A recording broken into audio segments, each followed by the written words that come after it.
Kasaysayan ng Cubao, Recto, Quiapo, Baclaran at Divisoria mula noon hanggang ngayon.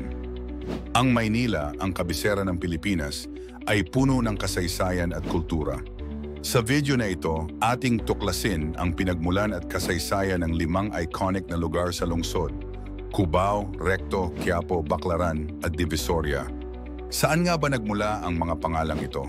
Kailan ito nagsimula? Sino ang nagmamay-ari ng mga lugar na ito? At paano sila nagbago mula noong panahon ng Espanya hanggang sa kasalukuyan? Tara, simulan natin. 1. Cubao. Ang Cubao na kilala ngayon bilang isang modernong commercial at entertainment hub ay may simpleng pinagmulan.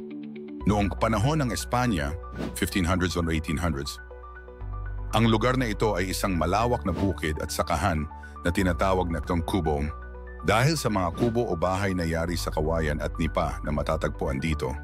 Sa pagdating ng modern 1950s at 1960s, ang pamilyang Araneta sa pangunguna ni J.E. Amado Araneta ay binago ang Cubao sa isang modernong sentro ng kalakalan at libangan. Ngayon, ang Cubao ay tahanan ng iconic na Araneta Coliseum, Gateway Mall at Farmers Market. Isa na ito sa pinakatanyag na lugar sa Metro Manila. Recto, ang Recto Avenue ay ipinangalan kay Oclaro M. Recto, isang kilalang Pilipinong manunulat, abogado at politiko noong unang bahagi ng 1900s. Noong panahon ng Espanya o 1500s, ang lugar na ito ay bahagi lamang ng Binondo at San Nicolas.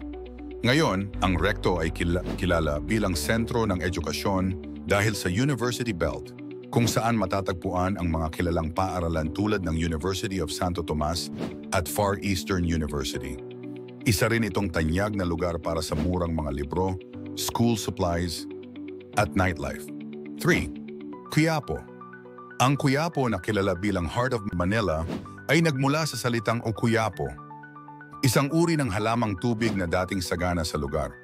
Noong panahon ng Espanya, 1500s or 1800s ang Quiapo ay isang maliit na baryo na malapit sa estero. Sa pagdating ng 1600s itinatag ang Quiapo Church na naging sentro ng debosyon sa Nazareno. Ngayon, ang Quiapo ay tanyag dahil sa Quiapo Church na tahanan ng itinuturing na milagrosong imahe ng Nazareno. Kilala rin ito sa mga murang bilihan, herbal medicine at street food. Tuwing Enero, dito ginaganap ang Quiapo Fiesta na dinadagsa ng libu-libong deboto. 4. Baclaran. Ang Baclaran ay nagmula sa salitang baklad na tumutukoy sa mga lambat na ginagamit sa pangingisda. Noong unang panahon, o 1500s, 1800s, ang lugar na ito ay malapit sa dagat at isang palaisdaan.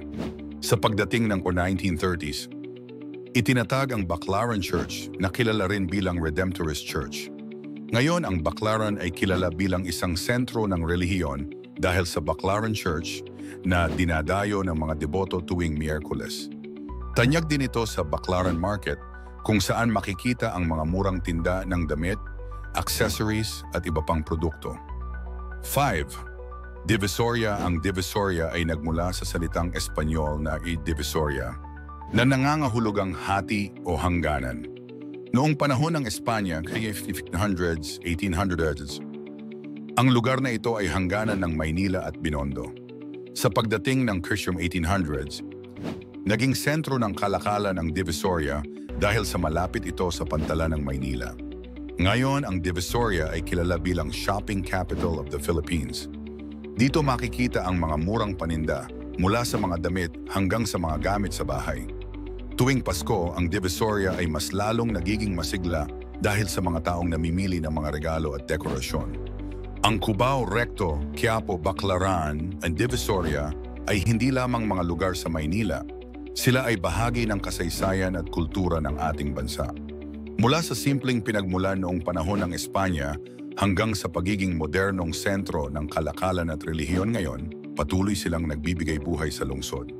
Kung nagustuhan mo ang video na ito, huwag kalimutang mag-like, mag-comment at mag-subscribe para sa mas maraming kwento tungkol sa kasaysayan ng Pilipinas. Salamat sa panonood.